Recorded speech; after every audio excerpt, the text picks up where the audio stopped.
ثم اورثنا الکتاب الذین اصطفینا من عبادنا، کہ پھر ہم نے اپنی کتاب کا وارث بنایا اپنے بندوں میں سے ان بندوں کو جن کا ہم نے انتخاب کیا۔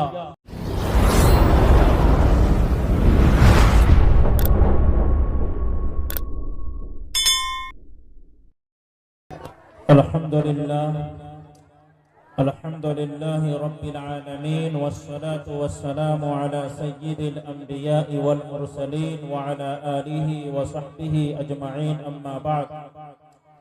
فاعوذ باللہ من الشیطان الرجیم، بسم اللہ الرحمن الرحیم۔ ثم اورثنا الكتاب الذین اصطفینا من عبادنا، صدق اللہ العظیم۔ وقال النبي صلى الله عليه وسلم إن الله يرفع بهذا الكتاب أقواما ويضع به آخرين، أو كما قال عليه الصلاة والتسليم۔ جناب صدر باوقار اسٹیج پر معزز مکرم حضرات علماء کرام اور میرے بزرگوں، دینی اور ایمانی بھائیوں اور پسے پردہ بیٹھی مائیں بہنیں بچیاں، اصل واقعہ یوں ہے کہ اس وقت ہماری ضرورت نہیں تھی، جیسا کہ ہم سب کو معلوم ہے کہ آج کے اس عظیم الشان اجلاس میں ہمارے بڑے بڑے علماء اور شعراء حضرات تشریف لائے ہوئے ہیں، ان کا بیان ہوگا۔ مجھے آنے کی ضرورت نہیں تھی، لیکن صدر باوقار کا حکم ہوا، صدر باوقار کا حکم ہوا کہ بس گھڑی میں دیکھ کر 10 سے 15 منٹ کچھ بولو۔ میرے بزرگوں، مدرسہ عربیہ احیاء العلوم جودھپور گمہریہ کے اس عظیم الشان اجلاس میں ہم اور آپ شرکت کر رہے ہیں اس مناسبت سے کہ یہاں چند ایک طلباء نے اللہ کے قرآن کو اپنے سینے میں سمویا ہے۔ ظاہر ہے کہ یہ ان بچوں کا، ان کے اساتذہ کا، ان کے والدین کا، اور پھر اراکین مدرسہ کا، اور پھر یہ پورا سماج اور معاشرے کا ایک اپنا نمایاں کردار ہے جو انہوں نے قرآن مقدس حفظ کر کے پیش کیا ہے، اور یہ اللہ کی وہ بیش بہا عطا ہے کہ جس کو انسان اللہ کے فضل و کرم کے بغیر کسی صورت حاصل نہیں کر سکتا۔ قرآن مقدس میں اللہ رب العزت نے اس کی وضاحت کی ہے، وہ فرمایا ہے ثم اورثنا الکتاب الذین اصطفینا من عبادنا، کہ پھر ہم نے اپنی کتاب کا وارث بنایا اپنے بندوں میں سے ان بندوں کو جن کا ہم نے انتخاب کیا۔ معلوم یہ ہوا کہ دنیا جہان کا کوئی انسان اللہ کی عطا کے بغیر، ان کی نوازش، ان کے فضل، ان کے کرم کے بغیر حافظ قرآن نہیں بن سکتا، عالم دین نہیں بن سکتا۔ ان کی عطا اگر شامل نہ ہو، وہ اللہ کے گھر آ کر سر بسجود نہیں ہو سکتا۔ اللہ تعالیٰ اگر اس پر فضل نہ فرمائے، وہ قرآن مقدس کی دولت کے حصول میں ایک پل کے لیے کھڑا نہیں رہ سکتا۔ یہ نظام اللہ کا ہے، یہ قدرت اس مالک کی ہے، یہ بزم اس نے سجائی ہے اور ہر ایک کا انتخاب کیا ہے۔ جس کو حفظ قرآن کی دولت سے نوازا، یہ بھی اللہ کی عطا ہے۔ جس کو عالم دین بنایا، یہ بھی اللہ کی عطا ہے۔ الذین اصطفینا من عبادنا، دنیا جہان کے انسان اپنی دولت خرچ کر کے اس دولت کا حصول ممکن نہیں بنا سکتے۔ ساری کائنات کی دولتیں جمع کی جائیں اور پھر ان کو خرچ کر دیا جائے، اور دنیا جہان کا کوئی انسان چاہے کہ وہ اللہ کے قرآن کو اپنے سینے میں اس پیسے اور اس دولت کی بنیاد پر لے لے گا، یہ قیامت کی صبح تک ممکن نہیں ہے۔ الذین اصطفینا من عبادنا، ہم نے چنا ہے، ہم نے انتخاب کیا، ہمارے سلیکشن کے بغیر، ہمارے انتخاب کے بغیر، ہمارے چننے کے بغیر دنیا جہان کے کسی انسان کو اس دولت کا حصول ممکن ہو ہی نہیں سکتا۔ اور یہ نظام آج کا نہیں ہے، یہ نظام بہت قدیم ہے، یہ نظام بہت پرانا ہے۔ حضور پاک علیہ الصلوۃ والسلام کے اصحاب پر، حضور کے دیوانوں پر، حضور کی مجلس میں بیٹھنے والوں پر، حضور کے اقربا پر، حضور کے شہریوں پر، حضور کے پڑوسیوں پر اور ہر اس فرد بشر پر نظر دوڑائیے جو سرزمین مکہ میں محمد عربی صلی اللہ علیہ وسلم کا دیدار کرنے والا ہے۔ اس زبان کو پانے کی کوشش کیجئے، تصورات کی دنیا میں جائیے، سرزمین حجاز پر قدم رکھیے، مکہ المکرمہ کی سرزمین کا سفر کیجئے اور آپ دیکھیں گے ایک طرف ابو جہل ہے، ایک طرف عمر فاروق ہے، ایک طرف ابو لہب ہے، عتبہ ہے، شیبہ ہے، ایک طرف بلال حبشی ہے، سلمان فارسی ہے، صہیب رومی ہے، ادھر صحابہ کا مجمع ہے، ادھر کفار مکہ ہے۔ کفار مکہ میں ایک کے بعد ایک بڑی بڑی زبان کے مالک ہیں، ان کی لسانی صلاحیتوں کے جواب نہیں ہے، وہ اپنے آپ میں طاقت بھی رکھتے ہیں، عہدہ بھی رکھتے ہیں، کردار بھی بحیثیت شخصیت بلند رکھتے ہیں، لیکن ان کے پاس وہ سب کچھ نہیں ہے کہ جس کی بنیاد پر اللہ تعالیٰ مصطفیٰ کی چوکھٹ کے لیے قبول کرے گا، کہ جس کی بنیاد پر اللہ تعالیٰ مصطفیٰ کے قدموں کے لیے قبول کرے گا۔ چنانچہ نظام ابتدا سے کچھ ایسا ہی چل رہا ہے۔ الذین اصطفینا من عبادنا، آپ اگر سمجھتے ہیں کہ آپ کی دولت آپ کو اس قابل بنائے گی کہ کہیے کہ آپ حافظ قرآن ہو جائیں گے، آپ عالم دین ہو جائیں گے، تو آپ بھلبلیوں میں سفر کر رہے ہیں۔ یہ دولت سے ملنے والی کوئی دولت نہیں ہے، بلکہ اللہ رب العزت کی عطا پر منحصر ہے۔ جب وہ دینے پر آتے ہیں تو حبشہ سے ایک شخص کا انتخاب کرتے ہیں، سرزمین مکہ پر لاتے ہیں، پھر جفا کشی کے دور سے گزارتے ہیں اور اس کو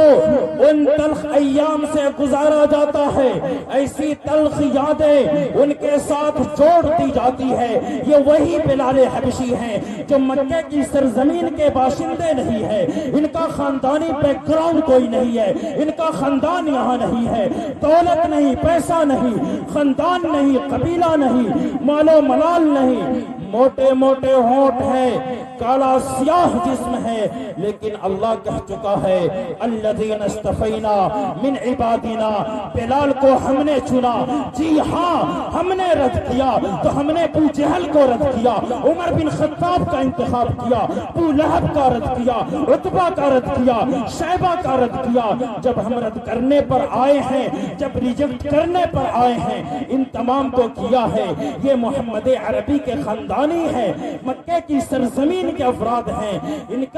ان کی شخصیت بہت بلند ہے، لیکن کہیے کہ ان کے سینوں میں اور ان کے زبان و بیان میں، اور اگر یوں کہا جائے تو بات غلط نہ ہوگی کہ ہم نے ان کی تقدیر میں وہ سب کچھ نہیں رکھا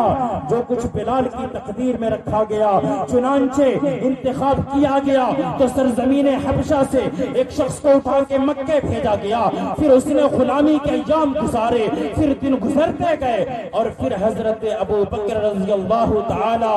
عنہ کے واسطے سے حضور اکرم صلی اللہ علیہ وسلم کے قدموں میں لایا گیا۔ بالآخر یہ نظام اللہ کا ہے۔ جب ہم دینے پر آتے ہیں تو بلال کو حبشہ سے بلائیں گے، سلمان کو فارس سے بلائیں گے، صہیب کو روم سے بلائیں گے۔ یہ نظام ہمارا ہے، یہ قرآن ہمارا ہے، یہ دولت ہم نے عطا کی ہے، ہم جسے چاہیں گے عطا کریں گے۔ چنانچہ اللہ رب العزت نے ان 4 افراد کو منتخب کیا، ان 4 بچوں کا انتخاب کیا گیا، اور بھی بہت سارے بچے ہو سکتے تھے، ان کے اپنے خاندانوں میں، ان کے اپنے اقربا میں، ان کے اپنے رشتہ داروں میں، ان کے اپنے گھرانوں میں، لیکن اللہ کا اعلان ہے کہ ہم جسے چاہیں گے عطا کریں گے۔ اس معنی کر یہ بچے، ان کے اساتذہ، ان کے والدین، یہ مدرسہ اور پھر پورا گاؤں بہت بہت زیادہ مبارکبادی کے مستحق ہے کہ آپ کا محبوب ادارہ مدرسہ عربیہ احیاء العلوم کے 4 چمکتے ستارے کا انتخاب کائنات کے رب نے کیا ہے۔ دعا کرے اللہ تعالیٰ ان حافظ قرآن کی برکت سے ہم گنہگاروں کا بیڑا پار فرما دے۔ دوسری بات میرے بزرگوں، دینی اور ایمانی بھائیوں، وقت ہو چکا ہے، ایسے ہمارے باہر کے علماء تشریف لائے ہوئے ہیں، بس آپ کے بیچ ایک پیغام ہے، وہ پیغام آپ کو دینا چاہتا ہوں۔ ایسے ہمارے علماء آئے ہوئے ہیں، لیکن جب اس مائک پہ آ گیا ہوں بس ایک پیغام دے کر بس 2 سے 3 منٹ کے اندر میں آپ سے رخصت ہوں گا، اس امید کے ساتھ کہ آپ اس پیغام کو تھامیے، اس پیغام کو لیجئے اور دعا کرے کہ اللہ ہمیں بھی اور آپ تمامی حضرات کو بھی اس پہ عمل کی توفیق دے۔ میرے بزرگوں، آپ موحد ہیں، ہم اور آپ موحد ہیں، موحد مومن ہیں، آپ مسلمان ہیں، آپ نے اس بات کا اقرار کر لیا ہے کہ اللہ کے سوا کوئی معبود نہیں ہے۔ یہ جبینے آپ نے اس بات کا اقرار کر لیا ہے کہ اللہ کے سوا کوئی معبود نہیں ہے۔ یہ جبین نیاز اگر جھکے گی تو صرف اس ایک ذات کے سامنے جو وحدہ لا شریک ہے۔ اللہ کے سوا کسی کو رب نہیں مانا جا سکتا، اللہ کے سوا کسی کو سب نہیں مانا جا سکتا، اللہ کے سوا کسی کو کائنات کا خالق و مالک تسلیم نہیں کیا جا سکتا۔ دنیا کرتی ہے تو کرے، میں مسلمان ہوں، میں اس بات کو قبول نہیں کروں گا۔ میں کہتا ہوں رب ایک ہے، عبادت کے لائق بس اللہ کی ذات ہے، اللہ کی ذات کے سوا کوئی نہیں۔ اور توحید کے اس سبق پر جمیے اور اس کے دونوں جز کو اختیار کیجئے۔ میری ماؤں اور بہنوں، اگر آپ سن رہی ہو، اس کے دونوں جز کو اختیار کیجئے۔